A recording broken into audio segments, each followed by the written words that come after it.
Hello, hello, and welcome to the User Research Strategist podcast. I am your host, Nikki Anderson, and I have the fantastic Dave Hora here. And we are going to talk today about the work that research enables. But before we dive into that very open, abstract topic, Dave, do you mind just giving the audience a quick introduction on yourself? Yes, of course. Hello. Thank you for having me, Nikki. I am an independent research consultant operating as the employee of the month at Dave's Research Company. I've been working for 4 years as an independent consultant out of Porto, Portugal, but researching professionally since about 2010. I was the first researcher at 6 different companies, 5 in San Francisco and 1 in Berlin. I've played that game and it's very exciting, but no longer what I'm doing. And now I help companies, primarily product leaders and product teams, with strategic research projects or upskilling their ability to do the research that they need for their product work. Awesome. I love the employee. I'm gonna be employee of the month for myself as well. Very good. I'm gonna get like a I'm gonna get a plaque back here. I think I've won 72 times in a row or so. I'll have to check my math. That's pretty impressive. That's a streak right there. Amazing. Well, thank you so much for coming on, Dave. And I'm really excited to jump into our topic. So, what kind of work does research enable? Let's get What? let's get into it.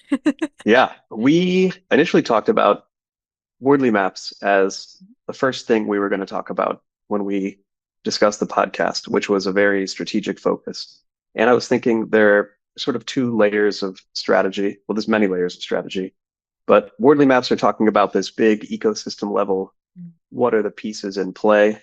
And there's something else that we need to look at when we're doing research, and that's the current effort that our research is feeding into, the work that we are actually trying to do. All of the research that we do is only good in the context of what it's trying to enable for the team, the organization, the product. And so that nebulous idea, that larger context, is what we talk about when we talk about what research enables. And the idea that I've been playing with of late, thinking about this, is that that's actually kind of a fairly understandable and predictable class of activity. There are Yeah. only so many things an organization can do. If they're launching a new product, it may be a new product into a new market, a new product into an existing market, an existing capability into a new market. It may be just pure UX debt, consolidating products, like taking a new product into an existing platform, or trying to find the problems or the next steps. So these different classes of activities have different timescales and different needs. And if we can understand what they are and we can see the step we're at now, we can predict what our work should actually be accomplishing Mm. for this work that the research is enabling. And I think that that's one of the most important things for us to be able to do once we get past technical proficiency as researchers, to actually contribute to the flow of that larger context of work. That's super interesting. And I think that people probably want to do that, but might not be sure how to start understanding their research in that broader context. So, do you have any? Because I know a lot of researchers get stuck in the tactical, right? We get stuck doing the things that people tell us to do rather than thinking maybe in that higher level of understanding these are the different categories or buckets that we could be researching, the different activities that we could be doing. Do you have any thoughts or tips for people kind of trying to move into that space?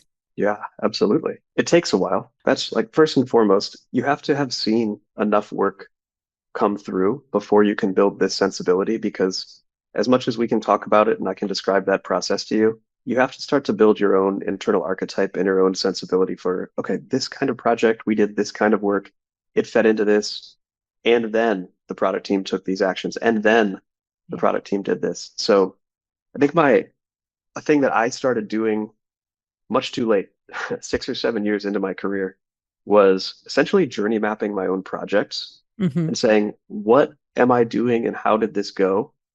And starting to recognize that the projects that I was on had similar shapes to projects I'd done in the past. And I could start to look forward and tell the team, we're going to need to be able to answer this kind of question soon. Like when we figure out what the thing looks like, we're going to need to put the beta into some number of customers' hands. We're going to have certain classes of questions. We may need to arrange with legal what this looks like. There's a much better chance of success and good learning if our team, the research team, can help, or just the researcher can help shape what that is and how we learn from the customers. But you can't suggest that kind of thing unless you can see it coming and you know where to participate and how it's being planned. So yeah, the big idea here is that every project is essentially a sequence of steps coordinated by certainly different functional parties. Yeah. But our goal to operate in this mode is to learn to see and to some degree predict that sequence that's going to unfold.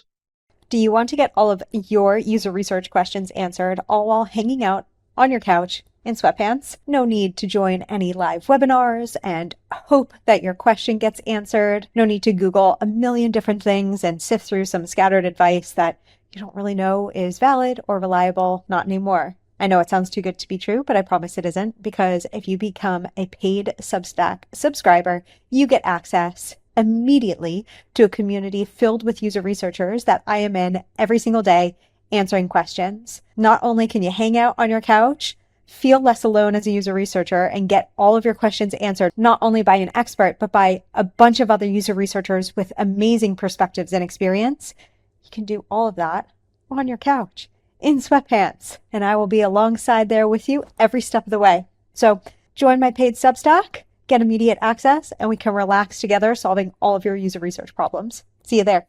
I love that idea of journey mapping your projects to understand, I'm assuming understanding the themes and patterns between them.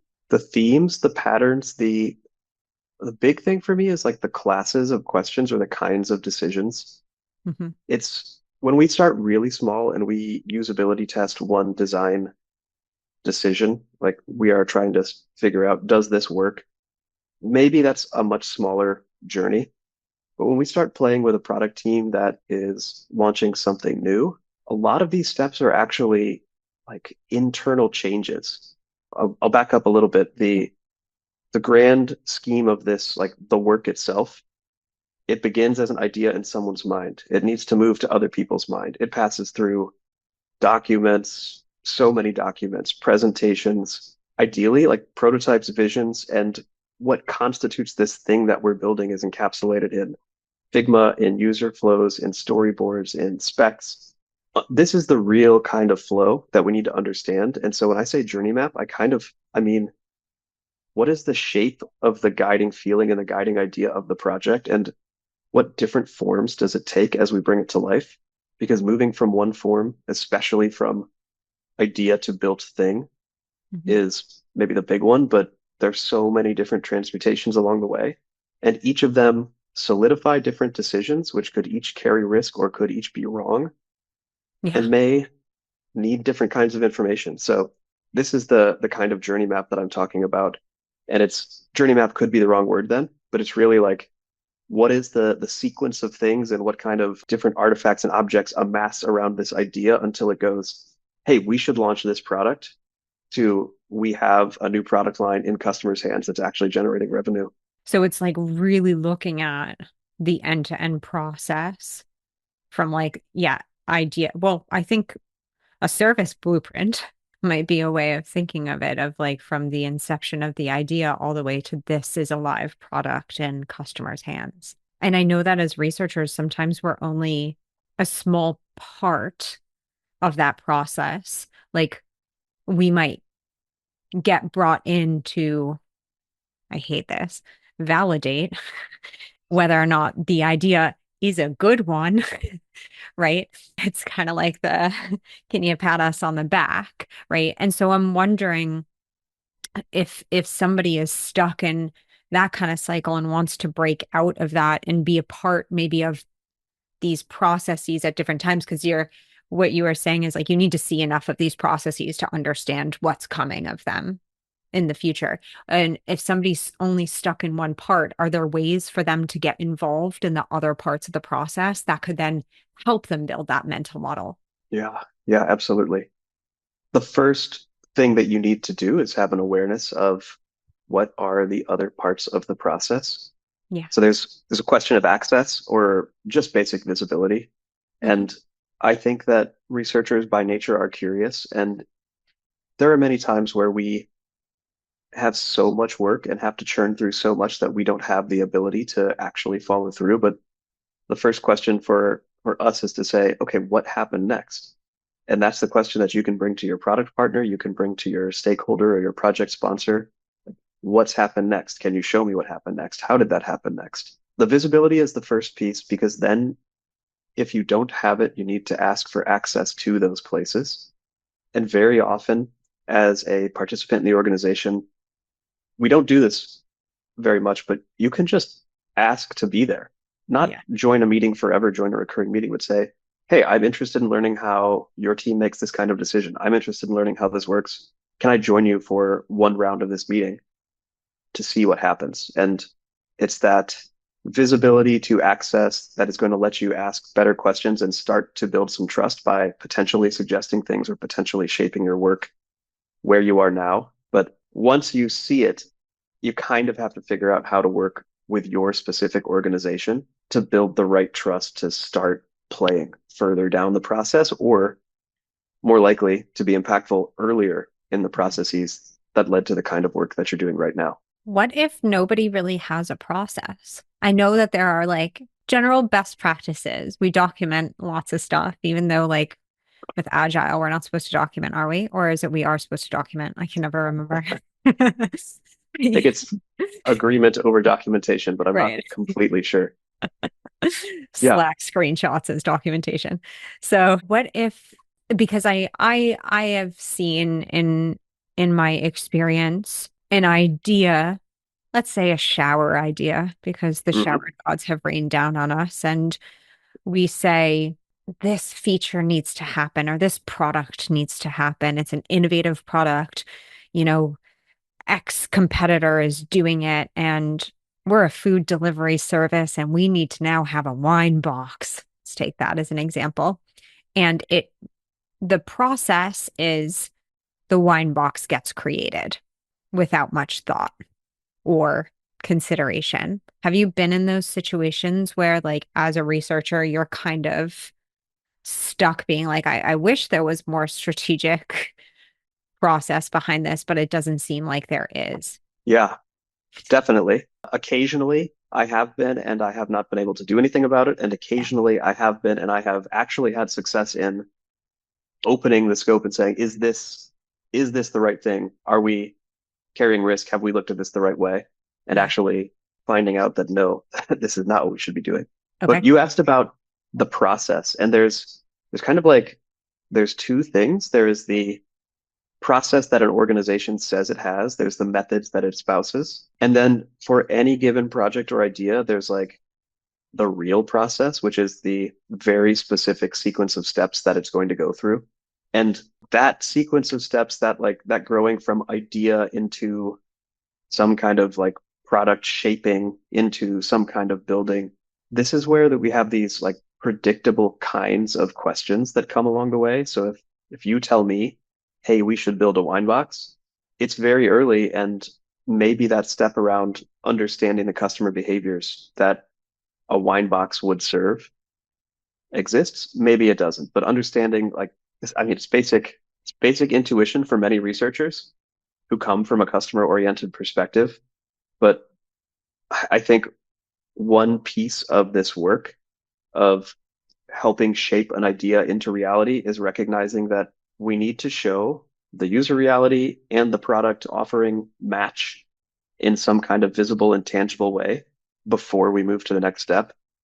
And how you do that in what venue in every organization is pretty different, but it's kind of a consistent checkpoint, whether it's like the product review with leadership or a certain document or a researcher checkoff or a like head of design does this. So I think that depending on the idea, depending on your confidence in it, the next question, I guess, is like for the process that ideas go through in this organization, what is the leverage point that I need to be playing at? Hmm. Or at least like what is the right way that I can make sure we've answered that question satisfactorily?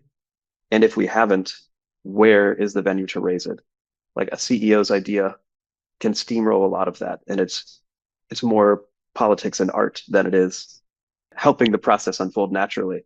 But I think a lot of times, the majority of times, if you can help take the idea through its logical steps, you can find where the problems are and head them off. How did you know it was the CEO who wanted to do the wine box? Most of the time, when I have been called in for a project to validate an idea, I'll ask, is this a pet project? And I'm told no. And then in my stakeholder interview with the CEO, I find out just where this idea came from and why it's such a good idea. Interesting, isn't it? It's not a pet project if it's a really successful idea. That's true. This is sort of separate from, but interacting with our topic. Hmm. Even when their intention is not to steamroll their idea forward, and they would like the active feedback and the active look, the casual remarks from the CEO can be taken as mandates, even when they're not. And it's so hard sometimes to break down the defenses around that and actually do the right kind of work to take that idea through its paces. Hey everyone, I have been taking some business courses recently and I am launching a new membership that's all about how user researchers can become more business savvy, more strategic, and more of a business partner in their organizations. One of the biggest questions that I get asked is, hey, my organization isn't really mature. It has like a low user research maturity level. Please do not let the maturity of your organization dictate your user research career. That's what I did. Because I was in a lower user research maturity, I kind of let myself stagnate and I didn't really learn new things. And with that, my skills kind of like deteriorated. I lost a lot of time that I could have used to learn really, really important skills because they weren't necessarily applicable to my organization at that time. But guess what? I got fired. And then it didn't really matter what maturity level my organization was at because I was no longer there. And I wished that I had taken the time to learn some of these skills because they would have been applicable at the next places that I went into. I know that it can be hard sometimes and frustrating when you're in a low maturity organization and you want to push things, you want to learn new things, but please, please, please don't let your current organization and their levels of maturity impact your future career because I promise you, you will not be there forever and you will need the skills that you need to learn in the future. Promise, promise, promise, especially with the user research industry changing and us hopefully moving into that more strategic space and operating more as business partners and innovation partners to our organizations. Also, if you want more details on my membership and how to become a little bit more business oriented as a researcher, check out the link that I have and I hope that helps.